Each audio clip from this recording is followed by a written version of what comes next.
महाभारत हिंदू का ही नहीं समस्त मानव जाति का ग्रंथ है।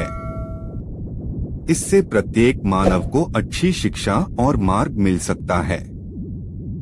प्रत्येक मनुष्य को इसे पढ़ना चाहिए क्योंकि महाभारत में जीवन से जुड़ा ऐसा कोई भी विषय नहीं है जिसका वर्णन ना किया गया हो और जिसमें जीवन का कोई समाधान ना हो। इस ग्रंथ में देश, धर्म, न्याय, राजनीति, समाज, योग, युद्ध, परिवार, ज्ञान, विज्ञान, अध्यात्म और तकनीकी आदि समस्त विषयों का ज्ञान वर्णन मिलता है।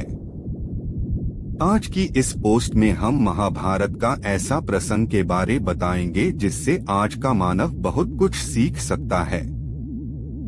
बात उस समय की है जब पांचों पांडवों को वनवास हो गया था। वनवास जाने से पहले पांडवों ने भगवान श्री कृष्ण से पूछा, हे श्री कृष्ण, अभी यह द्वापर युग का अंत काल चल रहा है, आप हमें बताएं कि आने वाली कलयुग की चलिए गति क्या और कैसी होगी। श्री कृष्ण जवाब देते हैं, मैं तुम्हें इसका सीधा सा उत्तर तो नहीं दे सकता, लेकिन हाँ, तुम पांचों भाई वन में जाओ और वन में जो कुछ भी दिखे मुझे आकर बताओ। मैं तुम्हें उसका कलयुग में प्रभाव बताऊंगा। इसके बाद पांचों भाई वन में चले गए। उन्होंने वन में जो देखा वह देखकर आश्चर्यचकित रह गए। आखिर उन्होंने वन में क्या देखा और श्री कृष्ण ने क्या जवाब दिया। श्री कृष्ण के कहे अनुसार पांचों भाई अलग अलग दिशाओं में वन की ओर निकले। युधिष्ठिर भ्रमण पर थे। उन्होंने एक जगह पर देखा कि एक हाथी के 2 सूंड थे। यह देखकर युधिष्ठिर के आश्चर्य का ठिकाना नहीं रहा।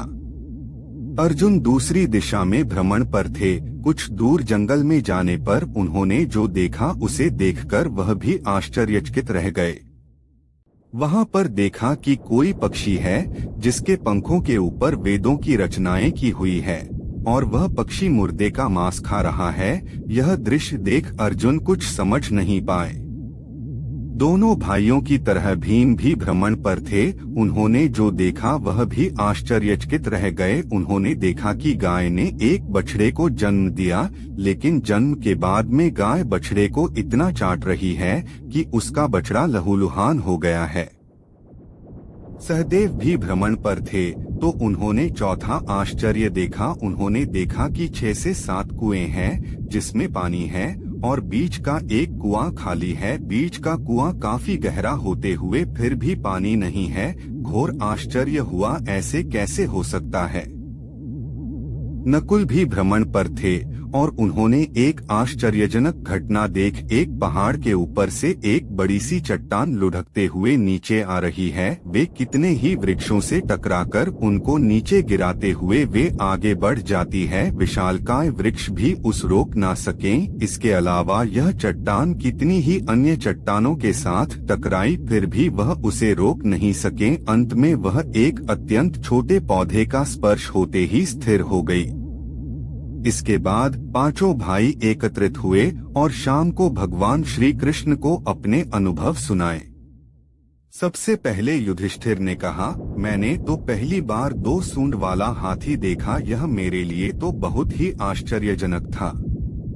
भगवान श्री कृष्ण कहते हैं, धर्मराज, अब तुम कलिकाल की सुनो। कलयुग में ऐसे लोगों का राज्य होगा जो दोनों ओर से शोषण करेंगे, बोलेंगे कुछ और करेंगे कुछ और, मन में कुछ और होगा और कर्म कुछ और। ऐसे ही लोगों का कलयुग में राज होगा। तुम कलयुग आने से पहले तक राज्य कर लो। युधिष्ठिर के बाद अर्जुन ने कहा, मैंने जो देखा है वह तो कहीं ज्यादा आश्चर्यजनक था। मैंने देखा कि एक पक्षी के पंखों पर वेदों की रचनाएं लिखी हुई है, पर वह पक्षी मुर्दे का मांस खा रहा है। श्री कृष्ण कहते हैं, कलयुग में ऐसे लोग रहेंगे जो बड़े ज्ञानी कहलाएंगे, विज्ञान की चर्चा करेंगे, लेकिन उनके आचरण राक्षसी होंगे। वह बड़े पंडित और विद्वान कहलाएंगे, किंतु यह देखते रहेंगे कि कौन सा मनुष्य कब मरे और हमारे नाम से संपत्ति कर जाए। हे अर्जुन, संस्था के व्यक्ति विचार करेंगे कौन सा मनुष्य मरे और संस्था हमारे नाम पर हो जाए। हर जाति धर्म पर प्रमुख पदों पर बैठे विचार करेंगे कि कब किसका श्राद्ध हो और कौन कब किस पद से हटे और हम उस पर चढ़ जाए, चाहे कितने भी बड़े लोग हो, परंतु उनकी दृष्टि धन और पद के ऊपर ही रहेगी। ऐसे लोगों की ही बहुतायत होगी। अर्जुन के बाद भीम ने अपना अनुभव सुनाया। भीम ने कहा कि गाय अपने बछड़े को इतना चाटती है कि बछड़ा लहूलुहान हो जाता है।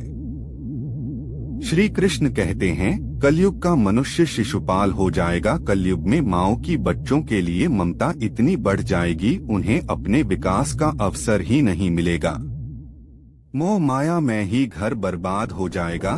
किसी का बेटा घर छोड़कर साधु बनेगा तो हजारों व्यक्ति दर्शन करेंगे। यदि अपने बेटे ने साधु बनना चाहा तो रोएंगे कि मेरे बेटे का क्या होगा। इतनी ज्यादा ममता होगी कि उसे मोह माया और परिवार में ही बांध कर रखेंगे।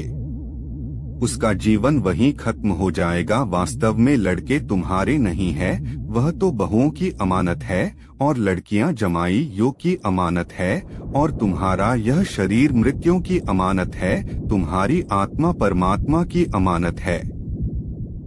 इसलिए तुम्हारा अपने शाश्वत संबंध को जानना आवश्यक है। भीम के बाद सहदेव ने पूछा, हे श्री कृष्ण, मैंने जो देखा, मैंने यह देखा कि 5-7 बड़े कुओं के बीच एक गहरा कुआं बिल्कुल खाली है, जबकि ऐसा संभव कैसे हो सकता है। भगवान श्री कृष्ण ने जवाब में कहा, कलयुग में लड़की के विवाह में, मकान के उत्सव में, छोटे बड़े उत्सवों में तो लाखों रुपए खर्च कर देंगे, परंतु पड़ोस में ही यदि कोई भूखा प्यासा मर रहा होगा तो यह नहीं देखेंगे कि उसका पेट भरा है या नहीं। उनका अपना ही सगा भूख से मर जाएगा, उसे देखते रहेंगे और दूसरी ओर मौज मदिरा, मांस भक्षक, सुंदरता और जश्न में पैसे उड़ाएंगे, किंतु किसी के 2 आंसू पोंछने में उनकी रुचि ना होगी।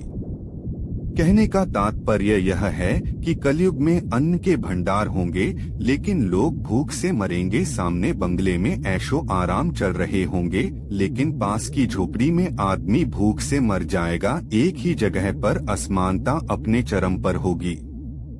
सहदेव के बाद नकुल ने श्री कृष्ण को बताया कि मैंने भी एक आश्चर्य देखा है कि एक बड़ी सी चट्टान पहाड़ पर से लुढ़की, वृक्षों के तने और चट्टाने भी उसे ना रोक पाए, किंतु एक छोटे से पौधे के स्पर्श से ही वह बड़ी चट्टान रुक गई। समझ नहीं पाया कैसे।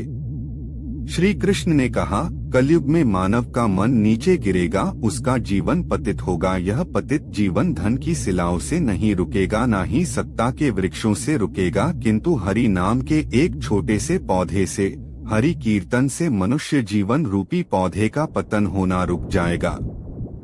इसलिए भक्तों, हरि भजन कलयुग में मोक्ष पाने का एकमात्र उपाय है।